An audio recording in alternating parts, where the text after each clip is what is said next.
Bienvenida, bienvenido a esta exploración en profundidad. Hoy damos un giro interesante. Dejamos atrás los juegos donde todos actúan a la vez, los estáticos, y nos metemos de lleno en el mundo de las interacciones dinámicas. Exacto. Donde el tiempo, el quién va primero, qué sabe cada uno, todo eso cuenta. Aquí, el cuándo se actúa, quién va primero y qué se sabe en cada momento, pues lo cambia todo. Nuestra guía principal es la parte 3 del libro de teoría de juegos de Steve Tadelis, enfocada en los juegos dinámicos de información completa. Un texto fundamental para entender estas dinámicas. La misión es entender cómo los economistas modelan estas decisiones que se desarrollan en el tiempo, paso a paso, y qué conceptos son cruciales para quien estudia economía y quiere aplicar estas ideas. Sí, vamos a intentar aclarar estas herramientas y por qué son útiles. Vamos a empezar por cómo dibujar estos escenarios. Olvídate de la matriz de pagos por un momento. Aquí la clave es la forma extensiva y los árboles de juego. Como un mapa de decisiones. Exacto. Imagina trazar el mapa de una negociación, movimiento a movimiento, o pensar en si confías en un vendedor online anticipando sus posibles respuestas. Vale, vamos a desgranar esto. La forma normal, la matriz, funciona bien cuando todos deciden a la vez. Pero, ¿qué pasa si el orden importa? Ahí es donde se queda corta, ¿verdad? Totalmente. Imagina una batalla de los sexos, donde Alex sale antes del trabajo. Puede ir al fútbol o a la ópera y llamar a Chris para decirle dónde está. Claramente, Alex tiene ventaja. Claro, porque Chris prefiere ir donde esté Alex a estar solo. Eso es. Alex lo sabe, anticipa la respuesta de Chris y elige lo que más le gusta a Alex, que es la ópera, sabiendo que Chris se unirá. Consigue un mejor resultado que si eligieran a la vez. Es la famosa ventaja del primer movimiento. El orden aquí es determinante. Y para capturar esa secuencia. Para eso usamos la forma extensiva, visualizada como un árbol. Tiene nodos de decisión, que son los puntos donde alguien elige. Vale. Ramas, que son las acciones posibles en cada nodo. Y al final de cada camino posible, los pagos para cada jugador. Entendido. Ya has mencionado antes el qué sabe cada uno. ¿Cómo entra eso en el árbol? Eso es crucial. Son los conjuntos de información. Un conjunto de información agrupa todos los nodos de decisión entre los que un jugador no puede distinguir cuándo le toca mover. O sea, ¿dónde creo que estoy en el juego? Exacto.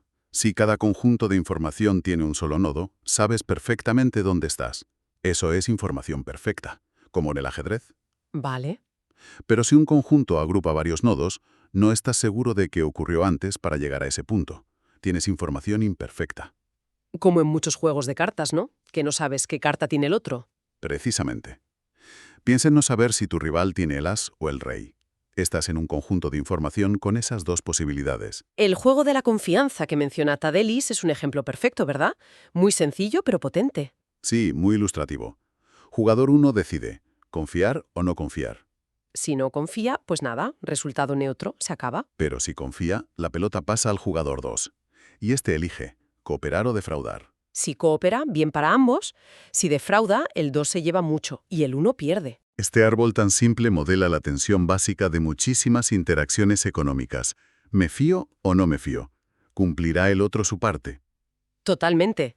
Y aquí una estrategia ya no es solo elegir una acción, no. Cambia el concepto. Cambia mucho. En forma extensiva, una estrategia pura es un plan de contingencia completo. Debe especificar qué harás en cada posible conjunto de información donde te toque decidir. Espera, ¿en cada uno? Incluso en los que parece muy improbable que llegues. Sí, aunque pienses que nunca vas a estar en esa situación, tu estrategia debe decir qué harías si estuvieras allí. Es un plan exhaustivo. Buf, eso suena increíblemente complejo para juegos largos. Lo es. Por eso también consideramos estrategias mixtas, que asignan probabilidades a las acciones, y estrategias de comportamiento, que asignan probabilidades en cada conjunto de información. Bajo ciertas condiciones, como el recuerdo perfecto, son equivalentes, según el teorema de Kuhn. Recuerdo perfecto. O sea que no olvido lo que sabía o hice antes. Exacto. Lo normal. Bueno, es interesante que podemos transformar estos árboles de vuelta a una matriz, a la forma normal. Ah, ¿sí? ¿Y para qué? Pues ayuda a encontrar todos los equilibrios de Nash que existen en el juego, los que ya conocíamos. Pero, ¿tiene alguna pega? Sí, la pega es enorme. Al pasar a la matriz pierdes toda la información sobre la secuencia, sobre quién sabe qué y cuándo. Es como si aplastaras el árbol. Se pierde la dinámica, que es justo lo que queríamos estudiar. Ya veo. Y aquí es donde la cosa se pone realmente interesante, ¿no? Con los problemas de algunos equilibrios de Nash en estos juegos. Exacto. Resulta que algunos equilibrios de Nash, cuando los miras en el árbol secuencial, se basan en amenazas que suenan, bueno, poco convincentes. Como lo de Alex y Chris. Dijimos que Alex tiene ventajas si va primero a la ópera. Pero ¿hay otros equilibrios de Nash si lo pasamos a matriz? Sí, podría haber un equilibrio de Nash donde el plan de Alex es ir al fútbol y el plan completo de Chris es, si Alex va al fútbol, yo voy al fútbol, y si Alex va a la ópera, yo también voy al fútbol. Espera, ir al fútbol si Alex va a la ópera. Pero si Alex realmente fuera a la ópera, Chris no preferiría ir a la ópera también, pago 1, en lugar de quedarse solo en el fútbol, pago 0. Justo ahí está el problema. Esa parte del plan de Chris, la amenaza de ir al fútbol si Alex va a la ópera, no es creíble. Si llegara ese momento, a Chris no le convendría cumplirla. Es una amenaza vacía. Suena a, si haces eso, me enfado y no respiro, pero sabes que al final respirará. Tal cual. Para solucionar esto, necesitamos un concepto más fuerte que el equilibrio de Nash. Necesitamos la racionalidad secuencial. ¿Qué significa eso exactamente? Exigimos que las estrategias sean óptimas en cada punto de decisión del juego, dado lo que el jugador sabe en ese punto. No solo al principio, sino a lo largo de todo el árbol. Vale, tiene sentido. Que sea racional siempre, no solo al empezar. Eso es, y el concepto formal que captura esto es el equilibrio de Nash perfecto en subjuegos, desarrollado por Ringert Selten, que por esto y otras cosas le dieron el Nobel. Perfecto en subjuegos. ¿Qué es un subjuego? Un subjuego es una parte del árbol que empieza en un nodo de decisión, donde la información es perfecta en ese instante, o sea, el jugador sabe que está ahí, y que contiene todo lo que sigue a partir de ese nodo, sin cortar ningún conjunto de información. Ajá, Un NPS es una estrategia que es un equilibrio de Nash no solo en el juego completo, sino también si consideramos cada uno de estos subjuegos como un juego independiente. entiendo. Fuerza la credibilidad en todas las partes del árbol, incluso en las que no esperamos alcanzar. Precisamente. Elimina a esas amenazas no creíbles. ¿Y cómo encontramos estos equilibrios perfectos? ¿Hay alguna técnica? Sobre todo si el juego tiene información perfecta. Para juegos de información perfecta, sí. Y es muy potente e intuitiva. La inducción hacia atrás. Inducción hacia atrás. Suena lógico. Lo es. Empiezas por el final del juego, por los últimos nodos de decisión. Miras quién mueve allí y qué acción le da mayor pago, suponiendo que el juego termina después. Vale, lo último. Una vez sabes qué pasará en esos últimos nodos, retrocedes un paso, a los penúltimos nodos de decisión. Quien mueva allí anticipará lo que va a pasar después, lo que acabas de calcular, y elegirá su acción óptima ahora. Claro, sabiendo cómo acabará la cosa, se elige cada opción. Exacto. Y sigues así, retrocediendo paso a paso, hasta llegar al primer nodo del juego. El camino que has trazado es el resultado del NPS. El juego del 100 pies es un ejemplo clásico de esto, ¿verdad? Y un poco antiintuitivo. Sí, es famoso por eso. Dos jugadores se turnan. En cada turno pueden continuar o parar. Si continúan, el bote total de dinero aumenta. Si uno para, se lo reparten, pero el que para se lleva una parte mayor del bote actual. Vale. Parece que les interesaría continuar para que el bote crezca. Eso parece, pero la inducción hacia atrás dice otra cosa. Piensa en el último turno posible. El jugador que mueve preferirá parar y llevarse más del bote actual que continuar y que el otro pare en la siguiente ronda llevándose aún más. Vale, al final parar es mejor. Sabiendo eso, el jugador del penúltimo turno piensa, si continúo, el otro parará y me llevaré menos que si paro yo ahora. Así que para. ¡Ostras! Y esta lógica se propaga hacia atrás, hasta el primerísimo turno. El primer jugador anticipa toda esta cadena y decide parar inmediatamente. Pero eso es poquísimo dinero comparado con lo que podrían ganar si continuaran varias rondas. ¿Por qué es racional parar tan pronto? Es racional bajo el supuesto de racionalidad secuencial y conocimiento común de esta. Cada uno anticipa que el otro será racional en el futuro y eso deshace la cooperación potencial. Es una lógica impecable hacia atrás, pero choca con nuestra intuición y con lo que a veces se ve en experimentos. Vaya, muestra la fuerza del concepto, aunque el resultado sea ineficiente. Exactamente. A veces la racionalidad individual lleva a resultados colectivos peores. ¿Entendido? ¿Y si la información es imperfecta? Si no sé exactamente dónde estoy en el árbol, no puedo hacer inducción hacia atrás tan fácilmente, ¿no? Buena pregunta. Ahí no podemos usar la inducción hacia atrás pura. Tenemos que volver a la definición de NPS con subjuegos propios. ¿Subjuegos propios? Sí, recuerda. Un subjuego propio empieza en un nodo donde la información es perfecta en ese punto. Un NPS requiere que la estrategia sea un equilibrio de Nash dentro de cada uno de estos subjuegos propios. Así aseguramos la credibilidad incluso cuando hay incertidumbre en otras partes del juego. Vale. Es un concepto más general. El NPS parece fundamental para eliminar amenazas vacías y hacer predicciones más robustas. ¿Dónde se aplica esto en economía? Me imagino que en muchos sitios. En muchísimos. Un ejemplo claro es la competencia de Stackelberg en duopolio. Una empresa elige su cantidad primero, líder. La otra observa y elige después, seguidora. A diferencia de Cournot, que eligen a la vez. Exacto. El NPS, que encontramos por inducción hacia atrás, muestra que la líder, anticipando la respuesta óptima de la seguidora, elige una cantidad mayor que en Cournot, sabe que la seguidora ajustará su producción a la baja. Y la líder sale ganando, otra vez la ventaja del primer movimiento. Correcto. Obtiene más beneficios que en Cournot. La ventaja es real y cuantificable gracias al análisis secuencial. Otro ejemplo más dramático es la destrucción mutua asegurada, la MAD de la Guerra Fría. Teoría de juegos aplicada a estrategia nuclear. Sí. Analizarlo con MPPS revela cómo las amenazas de represalia masiva podían ser creíbles o no. Dependía de las creencias sobre qué pasaría si la disuasión fallaba y se llegaba a la confrontación final. Podía haber un MPPS donde la amenaza funcionaba y mantenía la paz y otro donde no, llevando al desastre. La credibilidad de la amenaza era todo. Incluso se aplica a la economía conductual. Has mencionado las preferencias inconsistentes en el tiempo. Sí, es fascinante. Modelos como el de Lipson con descuento cuasi hiperbólico, el famoso beta-delta, pueden verse como un juego entre tu yo presente y tus yo futuros. El yo de hoy contra el yo de mañana. Algo así. El beta captura el sesgo hacia el presente, la impaciencia inmediata. El delta captura la paciencia normal a largo plazo. El NPS de este juego intertemporal explica por qué a veces planeamos ahorrar, hacer dieta, dejar de fumar. El yo planificador de largo plazo lo ve óptimo. Pero luego, cuando llega el momento, fallamos. Exacto. El yo presente actúa impulsivamente, descontando mucho el futuro inmediato. Por el beta, 1. Lo interesante es que esto puede ser perfectamente racional en el sentido secuencial. El yo presente sabe que los yo futuros también serán impulsivos, así que no vale la pena sacrificarse hoy por un plan que sabes que no cumplirás mañana. Entiendo. El yo presente anticipa racionalmente esta futura falta de autocontrol y actúa en consecuencia. Es una forma de modelar la procrastinación o la adicción. Justamente. Muestra cómo el NPS ayuda a entender comportamientos que parecen irracionales a primera vista.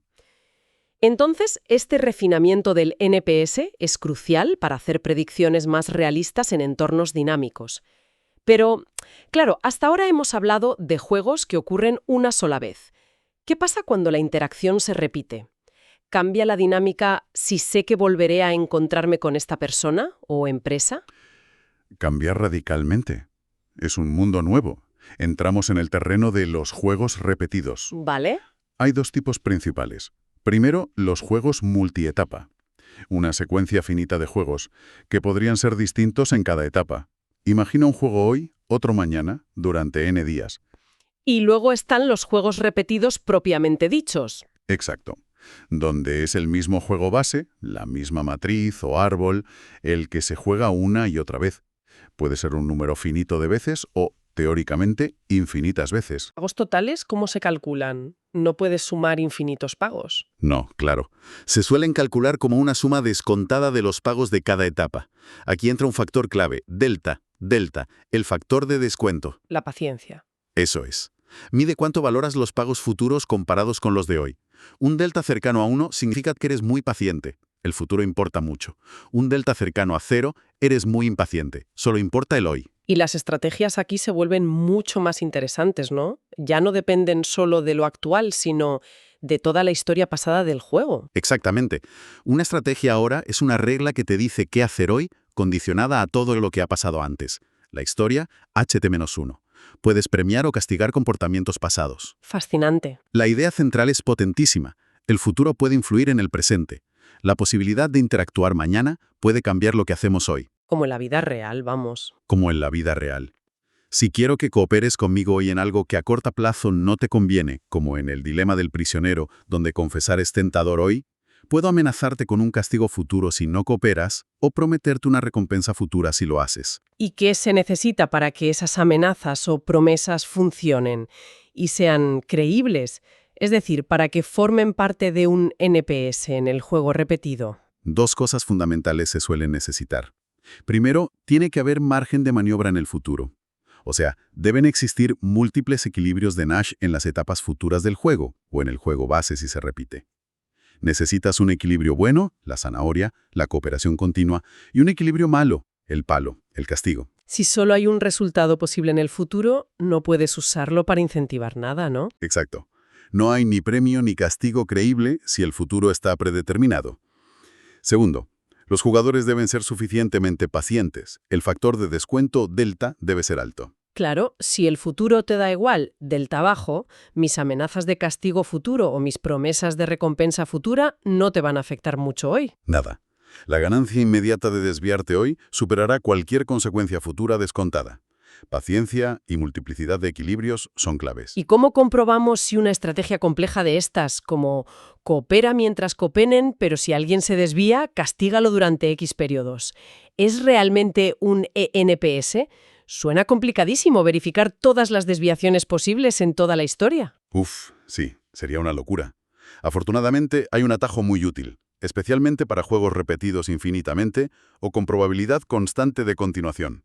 El principio de desviación unilateral, One Stage Deviation Principle, OSDP, desviación unilateral. Sí, dice que bajo condiciones bastante generales, para verificar si una estrategia es un NPS, basta con comprobar que ningún jugador tiene incentivos para desviarse de la estrategia solo por un periodo, suponiendo que después de esa única desviación, todos los jugadores, incluido él mismo, volverán a seguir la estrategia prescrita. Mucho más sencillo. Solo miro desviaciones de un día. Eso es. Si nadie quiere desviarse solo hoy para volver al redil mañana, entonces nadie querrá desviarse por más tiempo tampoco. Simplifica enormemente el análisis de estas estrategias condicionadas a la historia. Muy bien. Ahora, centrémonos en el caso del mismo juego repetido muchas veces. ¿Qué pasa si repetimos finitamente un juego que tenía un único equilibrio de Nash en su versión estática? El ejemplo clásico, el dilema del prisionero. El único EN es confesar, confesar. Si lo jugamos, digamos, 10 veces, y ambos lo saben, aquí ocurre algo sorprendente y, como decías antes, un poco deprimente para la cooperación. El desenlace por inducción hacia atrás vuelve con fuerza. Otra vez. Sí, piensa en la última ronda, la 10ª. Ya no hay futuro después de esta. Es como jugar el juego una sola vez. ¿Qué harán? Pues confesar, confesar. Es el único equilibrio. Exacto. Ahora vamos a la 9ª ronda. Ambos saben que en la 10ª confesarán pase lo que pase ahora en la 9ª. Entonces, ¿hay algún incentivo para cooperar en la 9ª pensando en generar buena voluntad para la 10ª? Pues no. Ya sé que el otro confesará en la 10, haga yo lo que haga ahora. Por tanto, en la 9ª también confesarán. Y este argumento... Sí, ¿Se deshace hacia atrás? hasta la primera ronda. ¿Hasta la primera? El único NPS del dilema del prisionero repetido un número finito y conocido de veces es confesar siempre, desde la primera ronda hasta la última. Vaya. Aunque se repita 100 veces, la teoría predice cero cooperación. Eso sí que choca con la intuición y con lo que vemos a veces. La gente sí coopera en interacciones repetidas, aunque sepan que tienen un final. Choca, sí. Hay extensiones que intentan explicarlo, incertidumbre sobre el final, reputación, etc. Pero el resultado base es ese. Ahora, ¿qué cambia si el juego es infinito? O sea, hay una probabilidad constante de que continúe. De forma que no hay un final seguro. Ahí está la clave, me imagino. Ahí está la magia. Un horizonte infinito o incluso una probabilidad constante y positiva de que el juego continúe mañana, lo que matemáticamente equivale a tener un factor de descuento efectivo más alto, puede sostener la cooperación como un resultado de ENASH, incluso en el dilema del prisionero, donde el único ENASH estático es confesar. ¿Cómo es posible? ¿Qué tipo de estrategia lo permite, si confesar siempre es una opción? La estrategia más famosa y sencilla que lo ilustra es la Grim Trigger, o estrategia del disparador severo. Disparador severo. Suena... Suena drástico, y lo es. La estrategia es simple. 1. Empiezo cooperando. 2. Sigo cooperando mientras tú hayas cooperado en todas las rondas anteriores. 3. Pero si alguna vez tú confiesas, te desvías, yo confesaré para siempre a partir de la siguiente ronda, sin importar lo que hagas tú. ¿Un castigo eterno por un solo error? ¡Qué rencoroso! ¿Y por qué es un equilibrio? Parece muy inestable. Piénsalo desde la perspectiva de un jugador. Si ambos siguen esta estrategia, cooperan siempre. Obtienen el pago de cooperación mutua periodo tras periodo. Ahora, tienes incentivo a desviarte. A ver, si me desvío hoy, confieso, mientras el otro coopera, gano un extra hoy, el pago por tentar. Exacto. Ganas algo más hoy. Pero, ¿qué pasa mañana y después? Que activas el castigo eterno del otro. Y como yo también sigo la estrategia, si el otro empieza a confesar, yo también confesaré para siempre. Correcto. Desde mañana, ambos caeréis en el resultado de confesar, confesar, para siempre. Obtendréis un pago mucho menor que el de la cooperación mutua. Entonces, la decisión es, ¿compensa la ganancia extra de engañar hoy frente a la pérdida de todos los beneficios futuros de la cooperación? Esa es la comparación clave. La cooperación se sostiene, la estrategia Grim Trigger es un EPMPS, si la ganancia puntual de desviarte hoy es menor que la suma descontada de las pérdidas futuras por caer en el castigo eterno. Y eso dependerá de lo paciente que sea, de mi delta. Exacto. Si delta es suficientemente alto, suficientemente cercano a 1, la pérdida futura descontada será muy grande y superará la ganancia de hoy. Nadie querrá desviarse. La cooperación es un equilibrio. Entiendo. La amenaza de volver al mal equilibrio estático confesar, confesar, que es creíble porque es un EN en sí mismo, es lo que disuade la desviación inicial de la senda cooperativa. Es como si el equilibrio se sostuviera a sí mismo. Exactamente. Es una lógica bootstrap, se autorrefuerza. Y esto tiene aplicaciones directas y muy importantes en economía. La más obvia es la colusión tácita entre empresas. Mantener precios altos sin un acuerdo explícito. Eso es. Dos o más empresas en un mercado, oligopolio, podrían competir ferozmente, por ejemplo, a lo Cournot, obteniendo beneficios moderados, LN estático. Pero si interactúan repetidamente en el mercado y son suficientemente pacientes, valoran los beneficios futuros, pueden usar estrategias tipo Grim Trigger implícitas. ¿Cómo? Mantienen precios altos o producción baja, como un monopolio conjunto, logrando beneficios mucho mayores. Cada una se abstiene de bajar el precio hoy, lo que le daría una ganancia a corto plazo, por miedo a desatar una guerra de precios para siempre. El castigo, volver a la competencia tipo Cournot o peor. Claro, aunque eso asume que pueden ver perfectamente lo que hace el otro, ¿no? Si una baja el precio, me entero enseguida. Buena puntualización. Eso asume monitorización perfecta. Si la monitorización es imperfecta, por ejemplo, solo observo mi propia demanda o el precio de mercado, que pueden fluctuar por razones ajenas a la colusión, la cosa se complica mucho. ¿Se puede mantener la colusión entonces? Se puede, pero es más difícil y requiere estrategias más sofisticadas. Modelos como el de Green y Porter, 1984, muestran que con monitorización imperfecta pueden ocurrir guerras de precios ocasionales en equilibrio. Guerras de precios como parte del acuerdo. Suena raro. Son como fases de castigo necesarias. Si observas una señal mala, baja demanda, no sabes si es mala suerte o si el otro hizo trampas.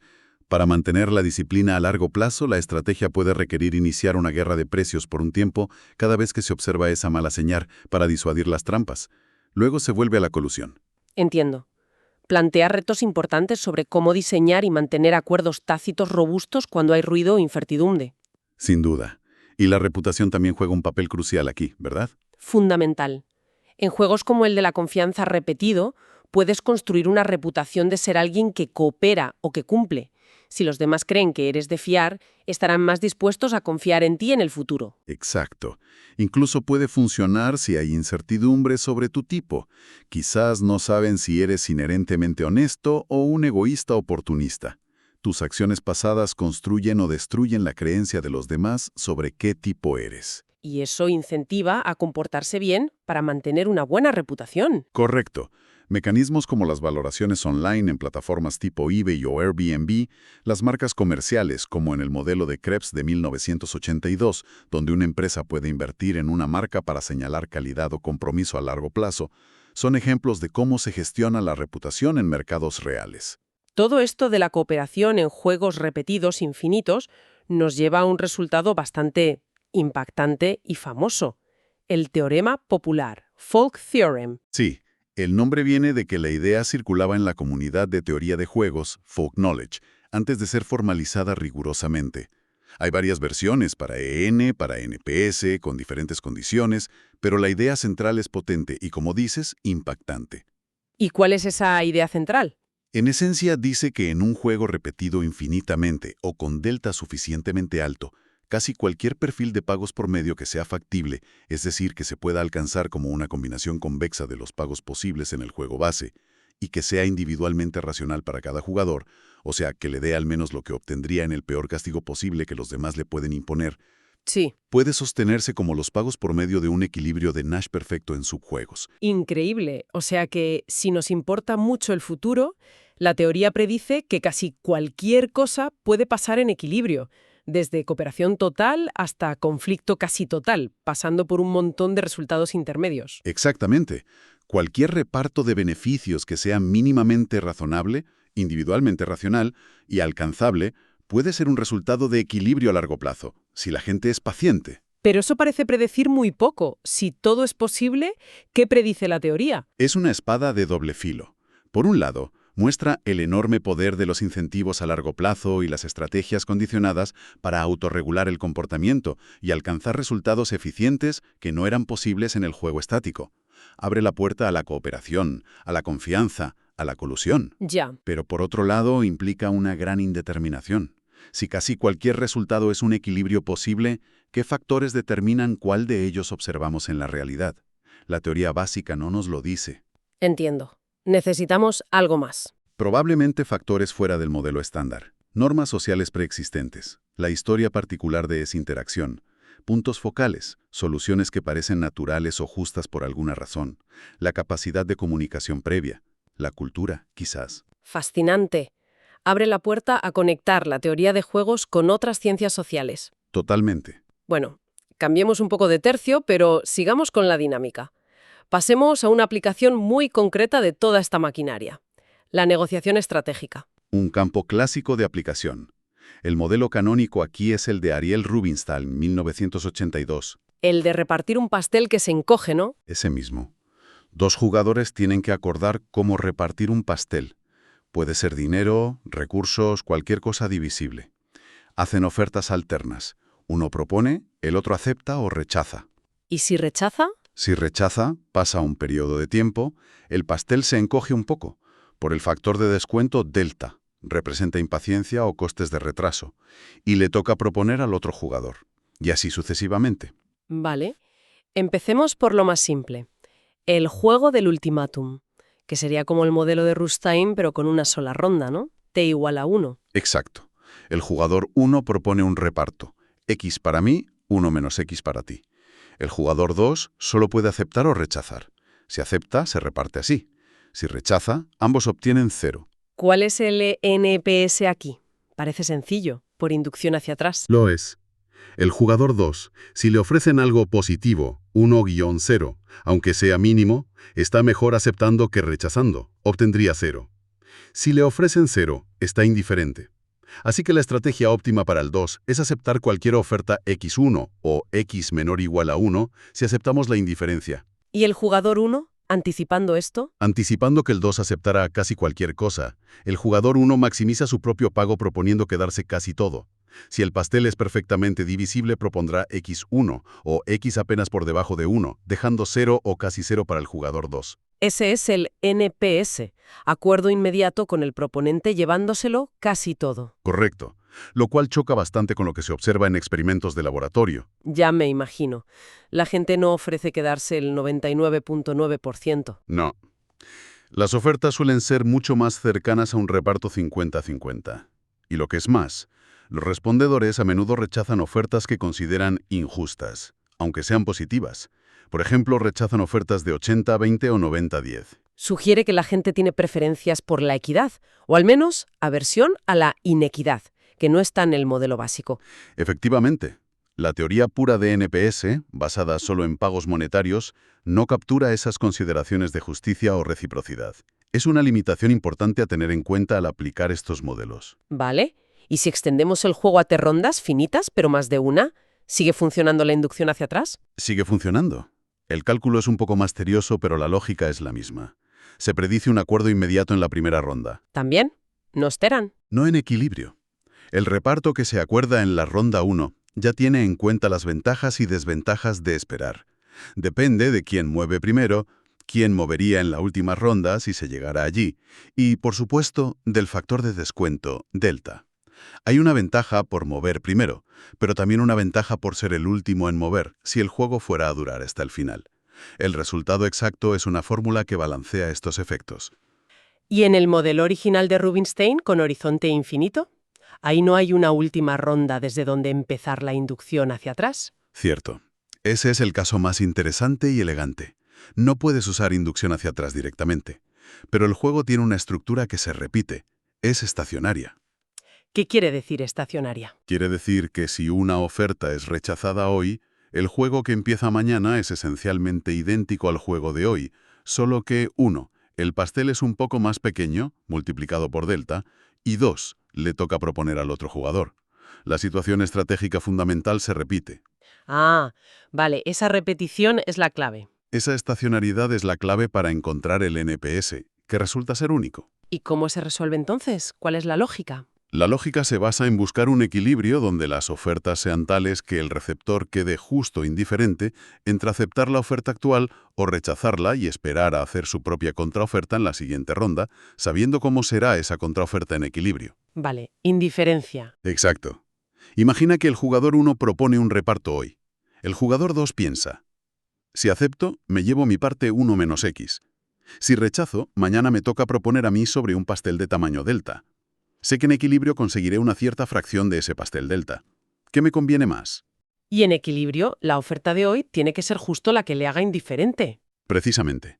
Como la situación se repite, podemos plantear un sistema de ecuaciones que relaciona el valor que espera obtener un jugador cuando le toca proponer hoy, con el valor que espera obtener cuando le toca responder hoy. Usando la condición de indiferencia y la simetría, ambos jugadores son iguales salvo por quien empieza. Se llega a una solución única y sorprendentemente simple. ¿Cuál es?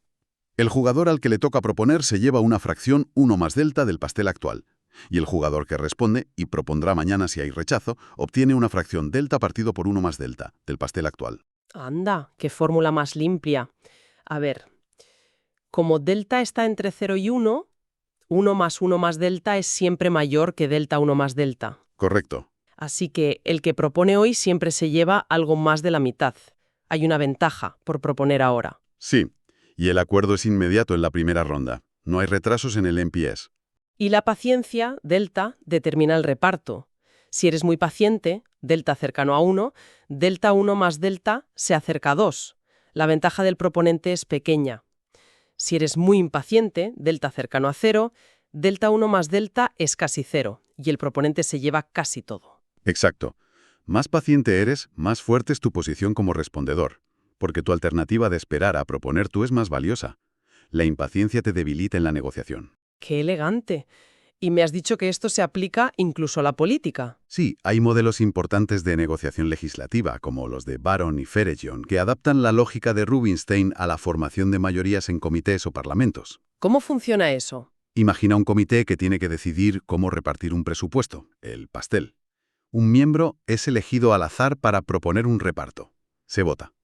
Si una mayoría simple aprueba la propuesta, se implementa y se acaba. ¿Y si no? Si se rechaza, el presupuesto quizás se reduce un poco, factor delta, por el coste del retraso legislativo, y se elige a otro miembro al azar para proponer, y así sigue. Es muy parecido a Rubinstein, pero con votación mayoritaria en lugar de aceptación individual. Exacto. El análisis del NPS, que es más complejo aquí, muestra que el proponente tiene mucho poder. No necesita darles algo a todos, solo necesita construir una coalición mínima suficiente para ganar la votación. O sea, ofrecerles justo lo suficiente a la mitad más uno de los miembros para que prefieran aceptar ahora que esperar a la incierta posibilidad de proponer ellos mismos o recibir una oferta mejor en el futuro. Precisamente. El modelo predice coaliciones mínimas ganadoras y repartos muy desiguales, con el proponente y sus socios de coalición llevándose la mayor parte y dejando poco o nada a los demás.